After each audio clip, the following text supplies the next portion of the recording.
ময়দা আলু আর একটি ডিম দিয়ে দারুণ মজার মুচমুচে একটা বিকেলের নাস্তার রেসিপি আজকে শেয়ার করব। নাস্তাটা তৈরি করা যেমন সহজ, খেতে অনেক বেশি মজাদার। বিকেলের নাস্তায় তৈরি করলে নিমিষেই সবাই প্লেট খালি করে ফেলবে। আর এটা শুধু বিকেলের নাস্তায় না, চাইলে অতিথি আপ্যায়নে তৈরি করে একটা স্ন্যাক্স হিসেবে রেখে দিতে পারবেন। সবাই অনেক বেশি পছন্দ করবে আর মজা করে খাবে। আশা করছি আমার এই সহজ নাস্তার রেসিপিটি আপনাদের ভালো লাগবে।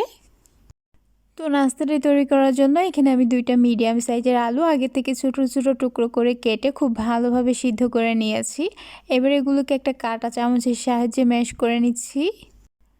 আর আলুগুলোকে একটু ভালোভাবে ম্যাশ করে নিতে হবে, যাতে এর মধ্যে কোনো প্রকার লাম্পস না থাকে। তো আলুগুলো ভালোভাবে ম্যাশ করে নেওয়ার পর এখন এর মধ্যে আগে থেকে সিদ্ধ করে রাখা একটা ডিম গ্রেটার দিয়ে গ্রেট করে দিয়ে দিচ্ছি।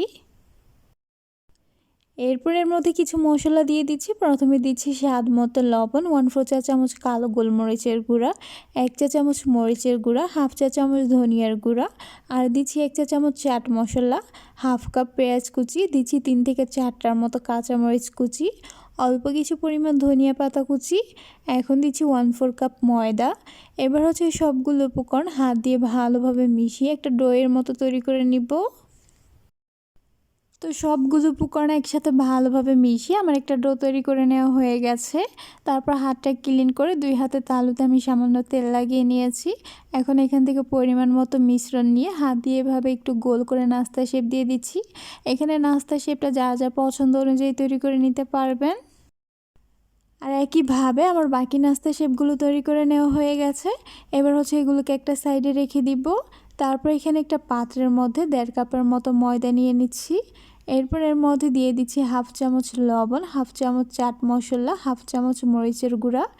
এখন এই সবগুলো শুকনো উপকরণ হাত দিয়ে ভালোভাবে মিশিয়ে নিব। মিশিয়ে নেওয়া হয়ে গেলে এবারে ময়দার মধ্যে অল্প অল্প করে কিছু পরিমাণ পানি দিয়ে হাত দিয়ে এভাবে করে চেপে নিলে দেখবেন একটা লেয়ারের মতো অংশ তৈরি হচ্ছে।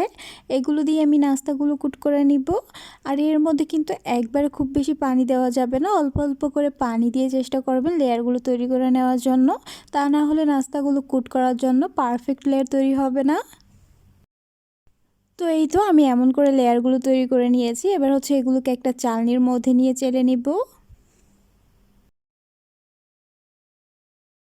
চেলে নেওয়া হয়ে গেলে এবারে এগুলোকে অন্য একটা পাত্রের মধ্যে নিয়ে একটা সাইডে রেখে দিব। তারপর লেয়ারগুলো চেলে নেওয়ার সময় নিচে যে ময়দাগুলো পড়েছিল এর মধ্যে অল্প অল্প করে কিছু পরিমাণ পানি দিয়ে ভালোভাবে মিশিয়ে একটা ব্যাটার তৈরি করে নিব। আর এই ব্যাটারটা কিন্তু খুব বেশি পাতলা বা ঘন হবে না, মোটামুটি মিডিয়াম ঘনত্বের একটা ব্যাটার তৈরি করে নিতে হবে। ব্যাটারটা তৈরি করে নেওয়ার পর এখন এর মধ্যে আগের থেকে যে নাস্তার শেপগুলো তৈরি করে রেখেছিলাম ওইখান থেকে একটা নাস্তার শেপের মধ্যে দিয়ে প্রথমে ব্যাটারটা ভালোভাবে লাগিয়ে নিব। এরপর এটাকে এখান থেকে উঠিয়ে ময়দার লেয়ারের মধ্যে দিয়ে হাত দিয়ে এভাবে করে কুট করে নিচ্ছি। তো নাস্তাটা আমার কুট করে নেওয়া হয়ে গেছে। আর একইভাবে সবগুলো নাস্তা তৈরি করে নেওয়া হয়ে গেলে এবার হচ্ছে এগুলোকে ভেজে নিব। এই জন্য চুলা একটা প্যানের মধ্যে পরিমাণ মতো তেল দিয়ে ভালোভাবে গরম করে নিয়েছি। এখন এই গরম তেলের মধ্যে এক এক করে নাস্তার শেপগুলো দিয়ে দিচ্ছি। তো সবগুলো নাস্তা দিয়ে দেওয়ার পর এবার হচ্ছে এগুলোকে চুলার আঁচ মিডিয়ামে রেখে একপাশে কিছুটা ভেজে নেওয়া হয়ে গেল উল্টিয়ে দিচ্ছি। আর এভাবে নাস্তাগুলোকে চুলার আঁচ মিডিয়ামে রেখে কিছুক্ষণ পর পর এপাশ ওপাশ করে ভাজতে ভাজতে একটা সময় দেখা যাবে যে এর মধ্যে সুন্দর একটা গোল্ডেন ব্রাউন কালার চলে এসেছে। আর নাস্তাগুলো উপর থেকে অনেক বেশি ক্রিস্পি হয়ে গেছে। এরপর যে এগুলোকে তেল থেকে উঠিয়ে নিয়ে আপনাদের পরিবেশন করে দেখিয়ে দিচ্ছি দেখতে কেমন হয়েছে। মাশাআল্লাহ, নাস্তাগুলো দেখতেই পাচ্ছেন কতটা লোভনীয় হয়েছে। এটা শুধু দেখতেই লোভনীয় না, খেতেও হয়েছে অনেক বেশি মজাদার। আর উপরটা অনেক বেশি ক্রিস্পি। বিকেলের নাস্তার জন্য ঝটপট এটা তৈরি করে নিতে পারেন, অথবা চাইলে অতিথি আপ্যায়নে তৈরি করে এটা পরিবেশন করতে পারেন। সবাই অনেক বেশি পছন্দ করবে আর মজা করে খাবে। আশা করছি আমার এই সহজ নাস্তার রেসিপিটি আপনাদের ভালো লেগেছে।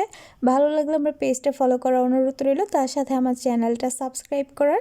তাহলে আজ এ পর্যন্ত, আবার দেখা হবে নতুন কোনো এক রেসিপিতে। সে পর্যন্ত সবাই অনেক বেশি ভালো থাকবেন, সুস্থ থাকবেন। আল্লাহ হাফেজ।